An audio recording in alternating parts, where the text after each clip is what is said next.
Lição 6.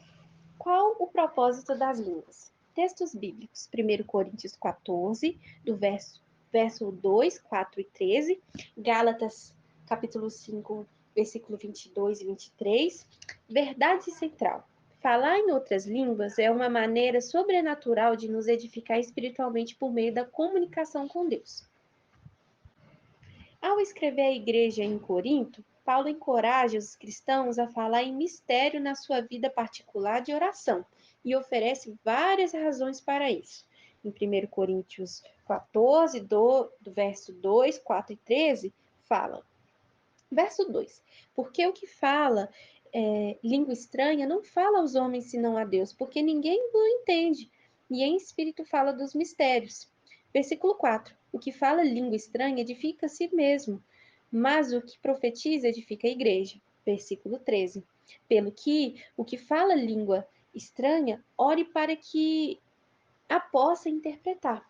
Esses versículos usam a expressão língua estranha, grifando essa última palavra, a palavra estranha, que é um acréscimo para esclarecer o sentido. Foi para deixar claro que a língua é estranha para quem fala, pois foi recebida de modo sobrenatural. Não é estranha para todos e certamente nem para Deus. Eu, por exemplo, já falei em vários idiomas estrangeiros que nunca aprendi, tais como hebraico e chinês. Aqueles que estavam presentes e conheciam a língua compreenderam tudo. Se, no entanto, alguém me pedisse para falar agora nessas línguas, não conseguiria dizer uma palavra sequer. Na realidade, o impacto de alguém falar em uma língua estranha, desconhecida para ele, mas conhecida para outras pessoas, pode até mesmo levar à salvação de alguém, conforme aconteceu certa vez em minha igreja. Um judeu que não acreditava em Cristo, nem no Novo Testamento, esteve em um dos nossos cultos. No fim do sermão, falei em mistério e interpretei. Depois ele procurou-me para dizer: ouvi você falar em aramaico nesta noite, interpretei suas palavras. Quando lhe contei que não conhecia aquela língua, ele ficou atônito e perguntou como isso poderia ser. Expliquei que havia falado em outras línguas, interpretando-as, conforme a Bíblia declara em 1 Coríntios 14, 13, pelo que o que fala língua estranha, ore para que possa interpretar. Quando ele respondeu que não aceitava o Novo Testamento, observei, mas pelo menos você conhece o Antigo Testamento e as Escrituras dizem que os profetas de Deus eram ungidos com o Espírito Santo. Vemos que uma palavra de sabedoria era concedida a um e o conhecimento a outro. Estava em operação ao discernir o discernimento dos espíritos e o dom da fé especial. Havia também dons de cura, operações de milagres e profecia. Tratava-se da ação do mesmo Espírito Santo.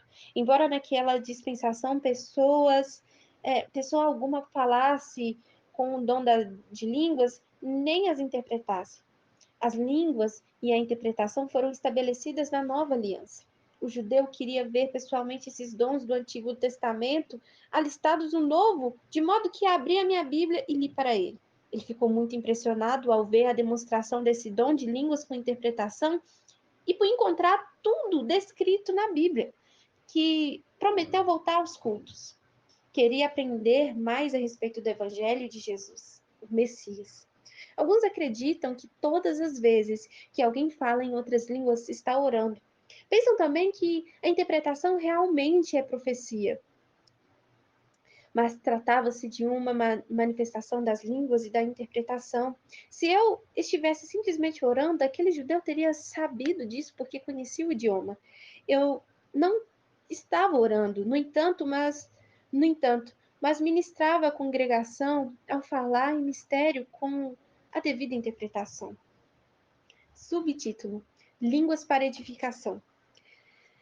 Vemos, portanto, que nem todas as vezes que se fala em línguas trata-se de uma oração. No entanto, quando a pessoa está cheia do Espírito Santo, fala em mistério, em sua própria vida de oração em particular. Esse idioma é concedido pelo Senhor aos cristãos para ser usado na adoração ao Pai.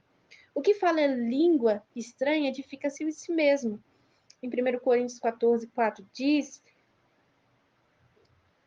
o apóstolo Paulo: a palavra edificar significa construir.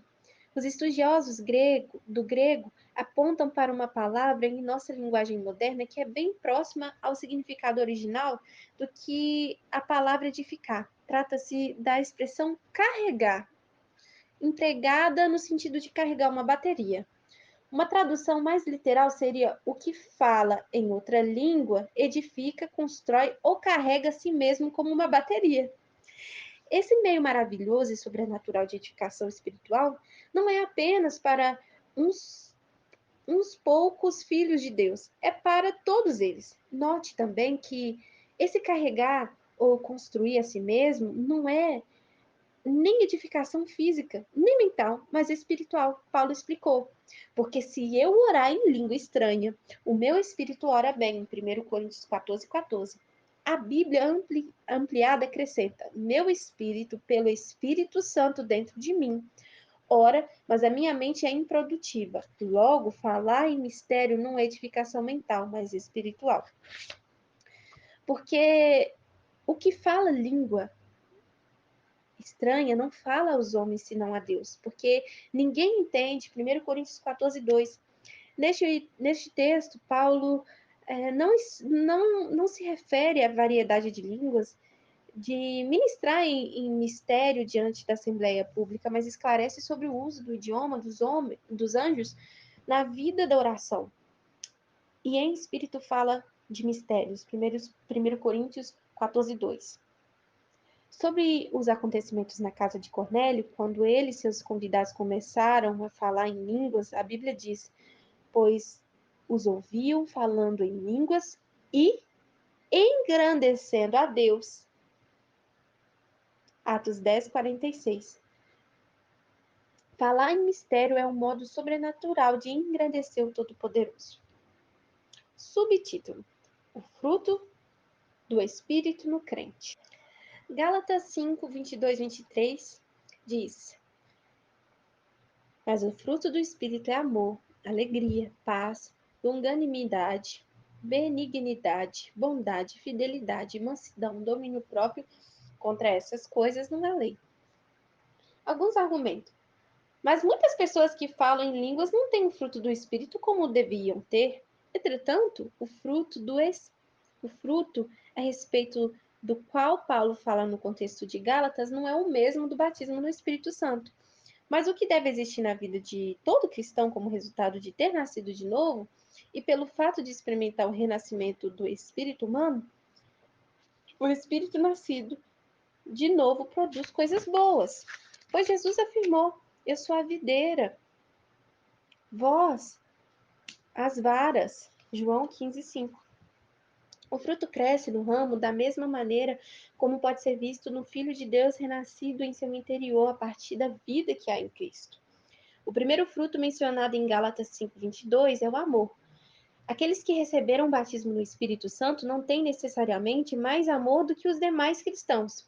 E isso porque o Senhor ensinou: nisto todos conhecerão que sois meus discípulos, se vos amardes uns aos outros. João 13:35. A Bíblia orienta: nós sabemos que passamos da morte para a vida porque amamos os irmãos. Quem não ama o seu irmão permanece na morte. 1 João 3,14. Assim, o amor é o fruto do espírito humano nascido de novo, e não do batismo do Espírito Santo.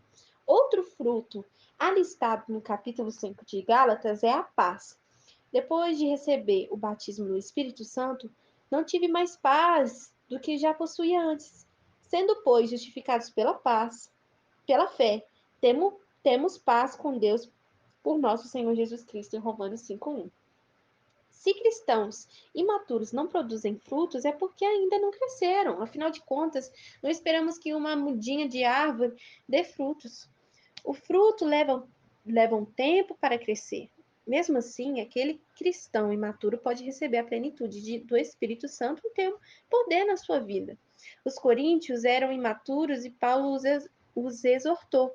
E eu, irmãos, não vos pude falar como os espirituais, mas como os carnais, como meninos em Cristo, em 1 Coríntios 3:1.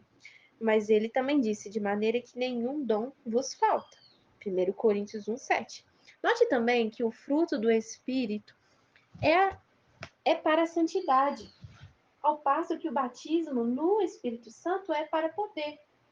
É possível ser santo sem poder possuir poder, sem ser muito santo. É melhor, porém, uma combinação entre os dois. Já vi cristãos maravilhosos com notáveis frutos do Espírito, mas não há poder neles. E conheço outros ainda que certamente são casas de força para o Altíssimo, mas notamos logo que precisam deixar crescer um pouco mais de fruto na sua vida. É maravilhoso que Deus tem realizado nesses dias. Ele nos deu um modo sobrenatural de edificar nós mesmos, de nos construir espiritualmente. Estamos tirando o devido proveito? Estou totalmente convicto de que, se correspondêssemos ao Espírito Santo, ele iria mostrar-nos as coisas que estão por acontecer, porque ele sabe o nosso futuro e pode nos preparar para tudo que nos espera. Orar e falar em línguas são maneiras de crescermos espiritualmente, a fim de preparar-nos para o que quer que aconteça nos tempos vindouros. Texto para memorizar. O que fala em língua estranha edifica-se edifica a si mesmo. 1 Coríntios 14, 4.